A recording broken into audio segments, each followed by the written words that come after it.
எங்களை கிருபையாய் நேசிக்கிற நல்ல பிதாவே, உம்மை ஸ்தோத்திரிக்கிறோம், உம்மை துதிக்கிறோம் ஆண்டவரே. இந்த காலை ஆராதனையிலே நாங்கள் ஒன்று சேர்ந்து உம்மை பாடவும் ஆண்டவரே, உம்முடைய வசனத்தை தியானிக்கும் கர்த்தர் எங்களுக்கு கொடுத்திருக்கிற இந்த பெரிதான கிருபைக்காக நன்றி செலுத்துகிறோம். கர்த்தாவே, நாங்கள் ஆண்டவரே உம்முடைய நாமத்தை அறிந்து கொள்ள, இன்னும் ஆண்டவரே உம்முடைய அன்பிலே நாங்கள் ஆண்டவரே களி கூற இணைந்திருக்க நீர் எங்களுக்கு செய்திருக்கிற பெரிதான கிருபைக்காக நன்றி. நீர் கொடுத்த இந்த ஜீவனுக்காக நன்றி செலுத்துகிறோம். இன்ற தினத்திற்காக நன்றி செலுத்துகிறோம். இந்த ஆராதனையை கர்த்தர் நீர் எங்களுக்கு ஆசீர்வதித்துட்டாங்க. உடைய நாமம் மகிமைப்படட்டும். இயேசு கிறிஸ்துவின் நாமத்தினால ஜெபிக்கிறேன் நல்ல பிதாவே, ஆமென். மார்க் எழுதின சுவிசேஷம் 4வது அதிகாரம் 35 41 வரை. மார்க் எழுதின சுவிசேஷம் 4வது அதிகாரம் 35 41 வரை. அன்று சாயங்காலத்தில் அவர் அவர்களை நோக்கி, அக்கரைக்கு போவோம் வாருங்கள் என்றார். அவர்கள் ஜனங்களை அனுப்பிவிட்டு அவர் படவில் இருந்தபடியே அவரை கொண்டு போனார்கள். வேறே படவுகளும் அவரோடே கூட இருந்தது. அப்பொழுது பலத்த சுழற்காற்று உண்டாகி படவு நிரம்பத்தக்கதாக அலைகள் அதன் மேல் மோதிற்று. கப்பலின் பின்னணையத்தில் அவர் தலையணையை வைத்து நித்திரையாயிருந்தார். அவர்கள் அவரை எழுப்பி, போதகரே, நாங்கள் மடிந்து போகிறது உமக்கு கவலையல்லையா என்றார்கள். அவர் எழுந்து காற்றை அதட்டி கடலை பார்த்து, இறையாதே, அமைதலாயிரு என்றார். அப்பொழுது காற்று நின்று போய் மிகுந்த அமைதல் உண்டாயிற்று. அவர் அவர்களை நோக்கி, ஏன் இப்படி பயப்பட்டீர்கள்? ஏன் உங்களுக்கு விசுவாசம் இல்லாமல் போயிற்று என்றார். அவர்கள் மிகவும் பயந்து, இவர் யாரோ, காற்றும் கடலும் இவருக்கு கீழ்ப்படுகிறதே என்று ஒருவரோடொருவர் சொல்லிக் கொண்டார்கள் என்று இங்க மார்க் 4ஆம் அதிகாரத்தில் நாம் இந்த பகுதியை நாம் வாசிக்கிறோம். இதே பகுதி மத்தேயு 8வது அதிகாரத்தில் கூட நாம் படிக்கிறதற்கு நாம் கிடைக்கிறது. இங்கே கலிலேயாவிலே இயேசு கிறிஸ்து காலையிலிருந்து சாயந்தரம் வரையிலே ஊழியம் செய்து கொண்டிருக்கிறார். அங்கே ஊழியம் செய்து முடித்துவிட்டு அதுக்கு அடுத்தது அடுத்த ஊருக்கும் போய் ஊழியம் செய்ய வேண்டும் என்கிற ஒரு எண்ணத்தோடு அங்கே இயேசு கிறிஸ்து உடனே அந்த பிரயாணத்தை தொடர்கிறதை நாம் பார்க்கிறோம். அந்த பிரயாணத்திலே புயல் காற்று வருகிறது, அதை அதட்டுகிறார். இந்த சம்பவம் இந்த பகுதியிலே நமக்கு படிக்க கிடைக்கிறது. அன்று சாயங்காலத்தில் என்று இங்க வேதம் சொல்கிறது. அன்று என்பது காலையிலிருந்து இயேசு கிறிஸ்து ஊழியம் செய்து கொண்டிருக்கிறார். காலையிலிருந்து அவர் ஊழியம் செய்து கொண்டிருந்தபடினாலே அன்றைக்கு சாயங்காலமே இயேசு கிறிஸ்து அவர்களை சீஷர்களை பார்த்து சொல்லுகிறார், அக்கரைக்கு போவோம் வாருங்கள் என்று சொல்லி. அங்கே 36வது அங்கே கீழே வசனம் சொல்லுகிறது, அவர் படவில் இருந்தபடியே என்று வசனம் சொல்லுகிறது. அன்று சாயங்காலத்தில் என்று 35வது வசனத்திலும் 36வது வசனத்தில் அவர் படவில் இருந்தபடியே. அப்போ அங்க காலையிலிருந்து அவர் ஊழியம் செய்திருக்கிறாரு. மறுபடியும் தொடர்ந்து அவர் அடுத்த ஊருக்கு போகிறதற்கு ஊழியம் செய்கிறதற்கு அவர் பிரயாணத்தை தொடர்கிறார். அதற்கிடையிலே அவர் எந்த விதமான நேரத்தை வீணடிக்கவில்லை. அவர் அங்க ரெஸ்ட் எடுக்கல. அவர் அந்த இடத்துல அவருக்கு சோர்வு உண்டாயிருக்கும். காலையிலிருந்து அவர் வசனத்தை சொல்லியிருக்கிறாரு. ஆனாலும் அவர் அந்த இடத்துல தன்னுடைய சரீரத்திற்கான இளைப்பாறுதலை அவர் எடுத்து கொள்ளாமல் அடுத்த இடங்களுக்கு ஊழியம் செய்கிறதற்கு உடனே கிளம்பி அடுத்தடுத்து ஊழியம் செய்கிறதை நாம் இங்கே நம்ம படிக்க முடிகிறது. அதே போல நம்முடைய வாழ்க்கையில கூட வீணான அலுவல்களிலே நாம் சிக்கி கொள்ளாமல், வீணாக நேரங்களை வீணடிக்காமல், நமக்கு கிடைத்திருக்கிற நேரத்திலே கர்த்தருக்காக ஊழியம் செய்கிறதற்கு சமயத்தை நாம் பிரயோஜனப்படுத்தி கொள்ள வேண்டும். அதுக்கடுத்தது நாம் படித்தோம்னு சொன்னா, இங்க காலையிலிருந்து ஜனங்களுக்கு இந்த வசனத்தை சொல்லி இருக்கிறாரு. அங்க வசனத்தை சொல்லும்போது ஊமைகளாக பேசிவிட்டு அதன் பிறகு அவர்கள் தனியா இருக்கும்போது அவர்களுக்கு அந்த வசனத்தை அவர் விளக்கி சொன்னாரு அப்படின்னு நம்ம இங்க படிக்க முடிகிறது. அப்போ அங்க வசனத்தை அவர்கள் கேட்டு அவர்களை அனுப்பிவிட்டார். அவர்கள் காலையிலிருந்து வசனத்தை சொன்னாரு, அதன் பிறகு ஜனங்களை அவர்கள் அனுப்பிவிட்டார்கள். அப்போ ஜனங்கள் இயேசு கிறிஸ்துவின் வசனத்தை கேட்டு திருப்தியோடு அவர்கள் வீட்டுக்கு சென்றார்கள். சத்தியத்தை கேட்டு சத்தியத்தினாலே அவர்கள் மனது நிரப்பப்பட்டு, அவர்கள் இருதயம் நிரப்பப்பட்டு, அவர்கள் வாழ்க்கையில் அவர்கள் சந்தோஷத்தை பெற்றுக்கொண்டு திருப்தியுடனே அவர்கள் வீட்டுக்கு திரும்பி சென்றார்கள். அப்போ நம்முடைய வாழ்க்கையில கூட நாம் மற்றவர்களுக்கு சுவிசேஷத்தை சொல்லுகிற போது, பிரசங்கிக்கிற போது, வசனத்தை சொல்லுகிற போது அவர்கள் மகிழ்ச்சியோடே கடந்து போக வேண்டும். அந்த அளவுக்கு நாம் சத்தியத்தை சத்தியமாக அவர்களுக்கு சொல்ல வேண்டும். ஏதோ ஊர் கதைகளை சொல்லிட்டு, ஏதோ அங்க நடந்தது இங்க நடந்தது எல்லாம் நாம் வசனத்தோட கலந்து கட்டுக்கதைகளை நாம் பேசாமல், சத்தியத்தை சரியான முறையில சத்தியமாக அவர்களுக்கு பிரசங்கித்து அவர்கள் மகிழ்ச்சியோட வீடு திரும்ப நாம் அவர்களுக்கு சத்தியத்தை சொல்ல கடனாளிகளா இருக்கிறோம். அவர்களுக்கு சத்தியம் பிரயோஜனப்படுகிற அளவிலே நாம் பேச வேண்டும். அவர்கள் மகிழ்ச்சியோட வீட்டிற்கு கடந்து போனார்கள். அதன் பிறகு 36வது வசனத்துல நம்ம பார்க்கிறோம், அவர்கள் போகிற போது வேறே படகுகளும் அவரோட கூட இருந்தது என்று வசனம் சொல்லுகிறது. வேறே படகு என்பது காலையில இருந்து இவர் வசனத்தை கேட்டதுனால, காலையிலிருந்து இவருடைய சத்தியத்தை கேட்டதுனால, அந்த சத்தியத்தினால ஈர்க்கப்பட்டு தொடர்ந்து இயேசு கிறிஸ்துவின் வார்த்தைகளை கேட்கிறதற்காக, இயேசு கிறிஸ்துவை விசுவாசித்து இயேசு கிறிஸ்துவை பின்தொடர்கிறதற்கு இவர்கள் கொஞ்சம் ஜனங்கள் வேறு படகுகளிலும் வந்தார்கள் என்பதாக இங்க காணப்படுகிறது. சீஷர்களும் இயேசு கிறிஸ்துவும் ஒரு படவில் இருக்கிறார்கள். சத்தியத்தை கேட்ட மக்கள் வேற படகிலும் இதற்கு பின்பதாக இயேசு கிறிஸ்துவை பின்தொடர்ந்தார்கள் என்பதாக இங்க வசனம் 36வது வசனத்துல நாம் படிக்கிறோம். அப்போ இயேசு கிறிஸ்துவின் வசனத்தை கேட்டு சத்தியத்தினால ஈர்க்கப்பட்டு இயேசு கிறிஸ்துவை பின்தொடர்கிற விசுவாசத்தில் இருக்கிற நாமும் சரி, விசுவாசிகளும் சரி, அவர்கள் யோசித்திருக்க வேண்டும். அவர் யோசித்திருப்பார்கள், இது இரவு பிரயாணமா இருக்குது, காலையிலிருந்து நாம் இவரோட இருக்கிறோம், நம்ம இந்த இரவு பிரயாணத்தை எப்படி நாம் செய்ய போகிறோம், நம்ம அடுத்த ஊருக்கு போனால் பிரயாணம் எப்படி இருக்கும், கடல் பிரயாணம், ஒருவேளை காற்று வரலாம், புயல் வரலாம், சோதனைகள் வரலாம், எதிர்ப்புகள் வரலாம், அதையெல்லாம் இவர்கள் யோசித்திருப்பார்கள். ஆனாலும் அவர்கள் சத்தியத்தை விசுவாசித்தபடினாலே, இயேசு கிறிஸ்துவின் மேல் இருந்த விசுவாசத்தினாலே அவர்கள் இயேசு கிறிஸ்துவை பின்தொடர்ந்தார்கள். அவர்கள் பயணத்தை பற்றி யோசிக்கவில்லை. அதே போல நம்முடைய வாழ்க்கையில கூட விசுவாசத்தில் இருக்கிற நாம், கிறிஸ்துவை பின்பற்றுகிற நாம், பிரயாணங்கள் எப்படி வேண்டுமானாலும் இருக்கலாம், எதிர்ப்புகள் இருக்கலாம், பாடுகள் இருக்கலாம், விசுவாச பயணத்திலே நமக்கு சோர்வுகள் உண்டாக்கலாம். எப்படிப்பட்ட சூழ்நிலைகள் இருந்தாலும் நாம் கர்த்தரை பின் செல்லுகிறதற்கு நம்முடைய இருதயத்திலே ஒரு திடமான ஒரு நம்பிக்கையும் உறுதியான ஒரு நம்பிக்கையும் நம்முடைய இருதயத்திலே இருக்க வேண்டும். விசுவாசிகள் ஒவ்வொருடைய இருதயத்திலும் இருக்க வேண்டும். அப்படிப்பட்ட இவருடைய பிரயாணத்தில் புயல் வந்தபோது இவர்கள் உறுதியாக இயேசு கிறிஸ்துவை பின் சென்றார்கள்.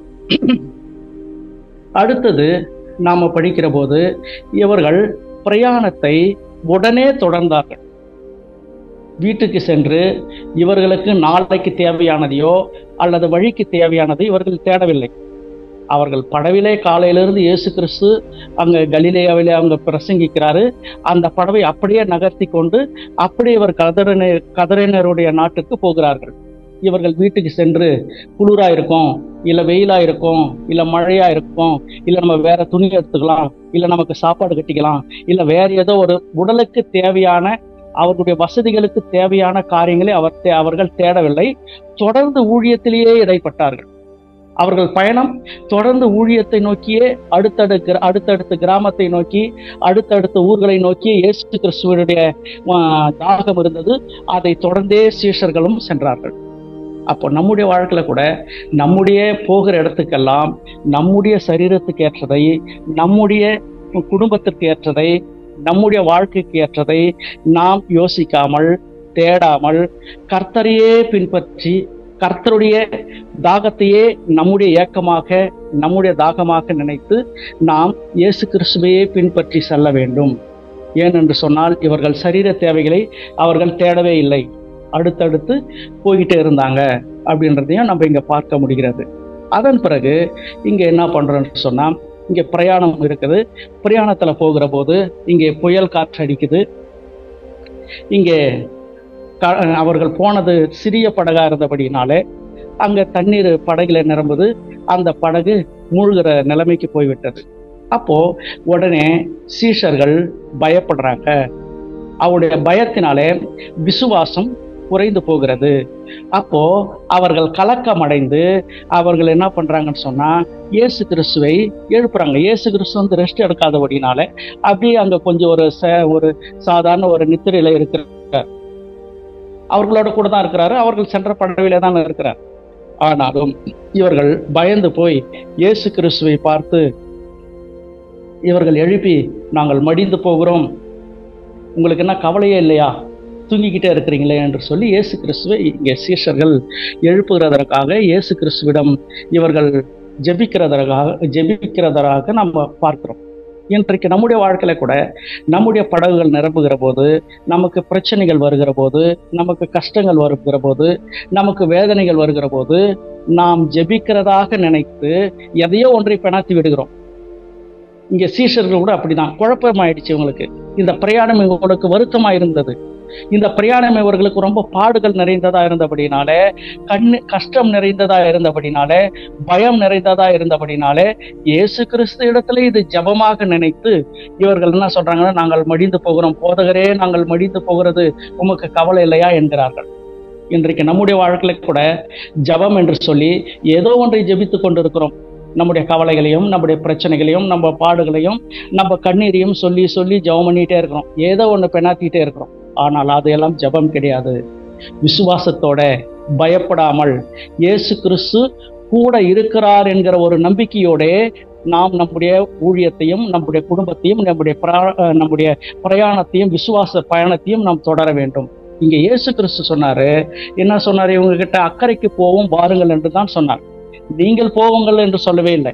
அப்ப இயேசு கிறிஸ்துவும் கூட தான் இருக்கிறார். அப்ப இயேசு கிறிஸ்து கூட இருக்கும்போது இவர்கள் மன குழப்பத்தினாலே, பயத்தினாலே இவர்கள் ஜெபிக்கிறது கூட என்ன என்று தெரியாமல் ஜெபிக்கிறார்கள். அதுதான் ஒரு வருத்தத்துக்குரிய விஷயம். கூடவே இருக்கிற சீஷர்கள், அவருடைய வசனத்தை கேட்கிற சீஷர்கள், அவர்களுக்கு விசுவாசம் அங்கே அற்று போயிற்று. பயம் நிறைந்து விட்டது அவர்களுடைய மனதிலே. நாங்கள் மடிந்து போகிறோம், உமக்கு கவலை இல்லையா என்று சொல்லி இயேசு கிறிஸ்துவின் இடத்துல அவர்கள் ஜெபிக்கிறதாக நாம் பார்க்கிறோம். ஆனால் அது பயம் நிறைந்ததாகவும் குழப்பம் நிறைந்ததாகவும் இருக்கிறது. ஆனால் நம்முடைய வாழ்க்கையில எது எப்படி நடந்தாலும் நாம் இப்படிப்பட்ட குழப்பத்திற்குள்ளாகாமல் இயேசு கிறிஸ்து நம்மோடு இருக்கிறார், அந்த ஒரு விசுவாசத்தோட, இயேசு கிறிஸ்து நம்மை விட்டு விலகுவதே இல்லை, அவர் உறங்குவதே இல்லை, அவர் தூங்குவதே இல்லை, இஸ்ரவேலை காக்கிற தேவன் என்று வேதம் சொல்லுகிறது இல்லையா?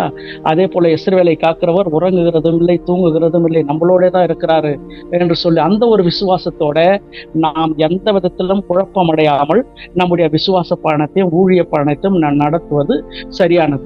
உடனே இயேசு கிறிஸ்து இருந்து அங்க சொல்றாரு, காற்றை அதட்டினார், கடலை பார்த்து இறையாதே அமைதலாயிரு என்றார். அப்பொழுது காற்று நின்று போய் மிகுந்த அமைதல் உண்டாயிற்று. காற்று, புயல் காற்றுக்கு வேதத்திலே பிசாசோட ஒப்பிட்டு சொல்லப்படுகிறது, சாத்தானோட ஒப்பிட்டு சொல்லப்படுகிறது.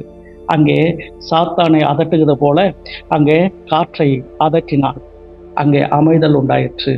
அவர் அவர்களை நோக்கி, ஏன் இப்படி பயப்பட்டீர்கள், ஏன் உங்களுக்கு விசுவாசம் இல்லாமல் போயிற்று என்றார். அங்க எங்க விசுவாசம் குறையுதோ, எங்க பயம் வருகிறதோ, அங்கே பிசாசு நம்முடைய வாழ்க்கையில வேலை செய்ய, அவன் தன்னுடைய கிரியைகளை செய்ய அவன் முற்படுகிறான்.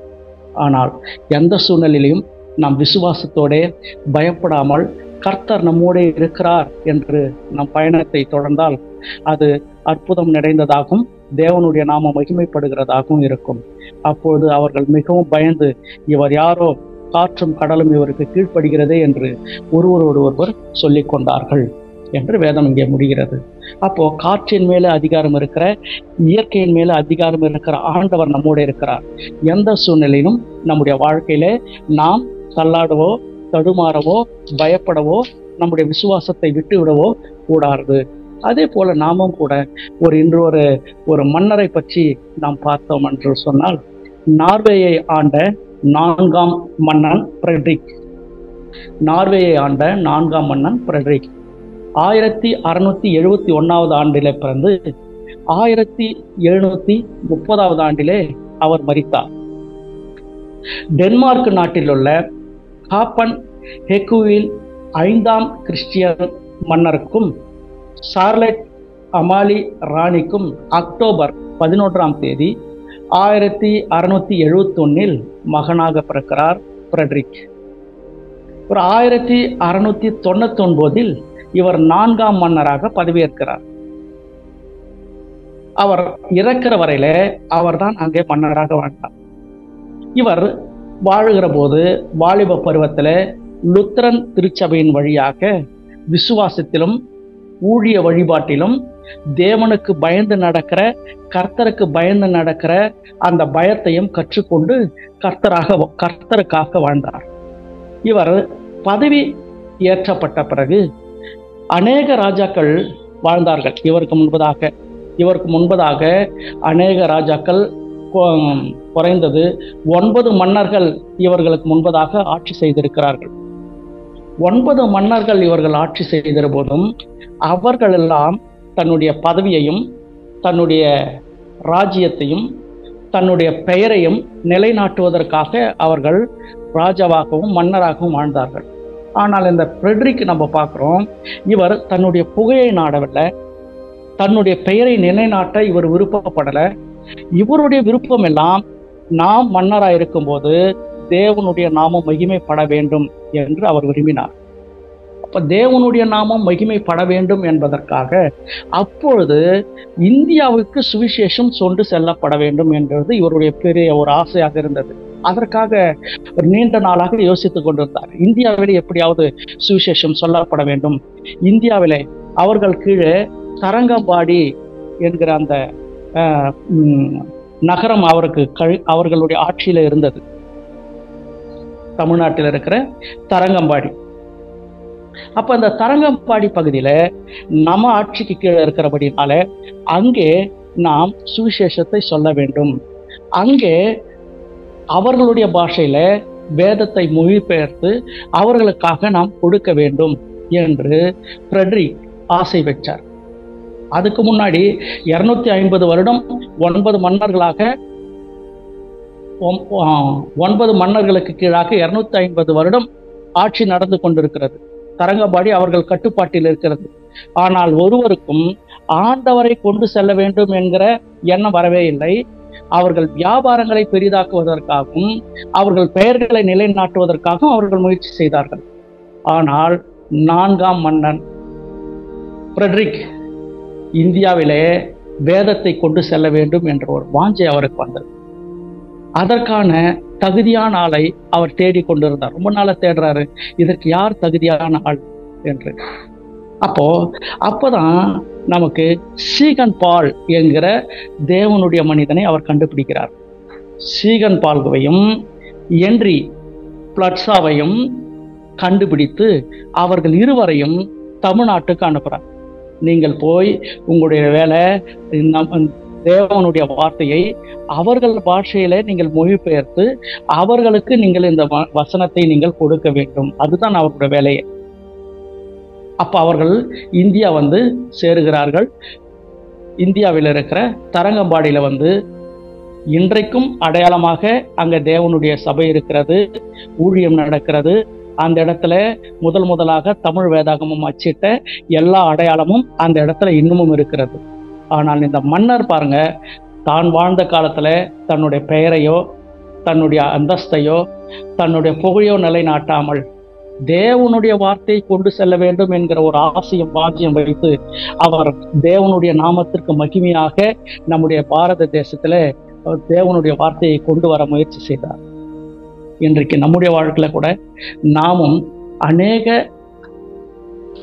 தேவனுடைய வார்த்தைகளை அநேகருக்கு நாம் கொண்டு சென்று அநேகருடைய வாழ்க்கையில காரியங்களை செய்ய தேவனுடைய நாம மகிமைப்பட நாமும் முயற்சிக்க வேண்டும், ஜெபிக்க வேண்டும். அந்த மன்னனை போன்ற நம்முடைய தேசத்தில் இருக்கிற முதல் குடிமகனிலிருந்து கடைசி குடிமகன் வரையிலும் ஆண்டவராகி இயேசு கிறிஸ்து ஏற்றுக்கொள்ள வேண்டும். அதற்காக நாம் ஜெபிக்க வேண்டியது அவசியமாக இருக்கிறது. அரசியலில் இருக்கிற தலைவர்கள் அனைவரும் ஆண்டவராகி இயேசு கிறிஸ்து ஏற்றுக்கொள்ள வேண்டும். 79வது சுதந்திர தினத்தை நாம் நாளை கொண்டாட போகிறோம். அதற்காக நம்முடைய கல்வாரி திருச்சபையில கூட தனி கூடுகை, ஜப கூடுகை நடத்தப்பட போகிறது. அதில் நாமும் ஜெபிக்கிற பங்காளர்களாக இருக்கிறோம். நம்முடைய ஜபங்கள் எல்லாம் கர்த்தர் கேட்டு நம்முடைய தேசத்தில் இருக்கிற கடைசியிலிருந்து ஒரு கிராமத்தில் இருக்கிற சாதாரண ஒரு வார்டு மெம்பர்லேருந்து, பஞ்சாயத்து தலைவர்லேருந்து, கலெக்டர்லேருந்து, ஒரு முதலமைச்சர், மேயர், பிரதம மந்திரி எல்லாரும் ஆண்டவரை ஏற்றுக்கொண்டு அவர்கள் நம்முடைய தேசத்தில் தேவனுடைய நாமத்தை மகிமைப்படுத்த வேண்டும். அது தேவனுக்கு மகிமையாயிருக்கும். 79 ஆண்டுகள் ஆகிவிட்டது நம்முடைய இந்தியா சுதந்திரம் அடைந்து. ஆனால் இயேசு கிறிஸ்துவை அறியாத எத்தனையோ கிராமங்கள் இருக்கிறது, பட்டணங்கள் இருக்கிறது, அநேக ஜாதிகள் இருக்கிறது. பூமியின் குடிகளே, நீங்கள் எல்லாரும் கர்த்தரை துதியுங்கள் என்று சொல்லுகிறது போல, கம்பீரமாய் பாடுங்கள் என்று சொல்லுகிற சங்கீதக்காரனுடைய வார்த்தையை போல நாமும் மற்றவர்களுக்காக, நம்முடைய இந்திய தேசத்திற்காக நாம் ஜெபிப்போம், நாம் முயற்சி செய்வோம். கர்த்தர் பெரிய காரியங்களை செய்வார். இந்த ஃப்ரெட்ரிக் மன்னரை போல நம்முடைய தேசத்தில் இருக்கிற ஒவ்வொரு அரசியல்வாதிகளும் இயேசு கிறிஸ்துவை ஏற்றுக்கொண்டு இயேசு கிறிஸ்துவை துதித்து கர்த்தருடைய நாமத்தை மகிமைப்படுத்தினால் அது நம்முடைய தேசம் ஆசீர்வாதமாக மாறும். கர்த்தர் நம்முடைய வாழ்க்கையில பெரிய காரியங்களை செய்வார். ஜெபிக்கலாம். எங்களை கிருபையா நேசிக்கிற நல்ல பிதாவே, ஸ்தோத்திரிக்கிறோம். ஆண்டவரே, எங்களுடைய இந்திய தேசத்திற்காக நாங்கள் ஜெபிக்கிறோம். ஆண்டவரே, 79 ஆண்டுகளை நாங்கள் நாளை கொண்டாட இருக்கிறோம் சுதந்திரம் அடைந்து. ஆனாலும் எங்களுடைய தேவன் இன்னும் எங்களுடைய இந்திய தேசத்தில் ஆண்டவரே யார் என்று தெரியாமல் இருக்கிற மக்களுக்காக, ஜாதிகளுக்காக, கிராமங்களுக்காக, பட்டணத்திற்காக, ஆண்டவரே நபர்களுக்காக ஆண்டவரே நாங்கள் ஜெபிக்கிறோம். ஆண்டவரே, எங்கள் தேசத்தில் இருக்கிற ஆண்டவரே உயர் அதிகாரிகளுக்காக ஜெபிக்கிறோம். ஆண்டவரே தேவனை படித்த பட்டதாரிகளுக்காக ஜெபிக்கிறோம். ஆண்டவரே படிக்காத பாமர மக்களுக்காக ஜெபிக்கிறோம். அரசியல்வாதிகளுக்காக ஜெபிக்கிறோம். கர்த்தாவே, ஒவ்வொரு ஆண்டவரே மக்களையும் கர்த்தரை தொடுவீராக, ரட்சிப்பீராக. எங்கள் இந்திய தேசம் இயேசு கிறிஸ்துவுக்கே சொந்தமாக கர்த்தர் கிரியை செய்ய வேண்டுமாய், அற்புதம் செய்ய வேண்டுமாய் நாங்கள் ஜெபிக்கிறோம். ஆண்டவரே, எங்களுடைய கல்வாரி திருச்சபையில் இருக்கிற ஆண்டவரை மிஷினரி கூடுகைகளுக்காக ஜெபிக்கிறோம். அதன் மூலமாக ஜெபிக்கிற ஜபங்கள் ஆண்டவரை எங்களுடைய தேசத்தை ஆசீர்வதிக்கட்டும், அநேகரை கொண்டு செல்லட்டும், பயன்படுத்தப்படட்டும். இயேசு கிறிஸ்துவின் நாமத்தினால ஜெபிக்கிறோம் எங்கள் நல்ல பிதாவே. ஆமென்.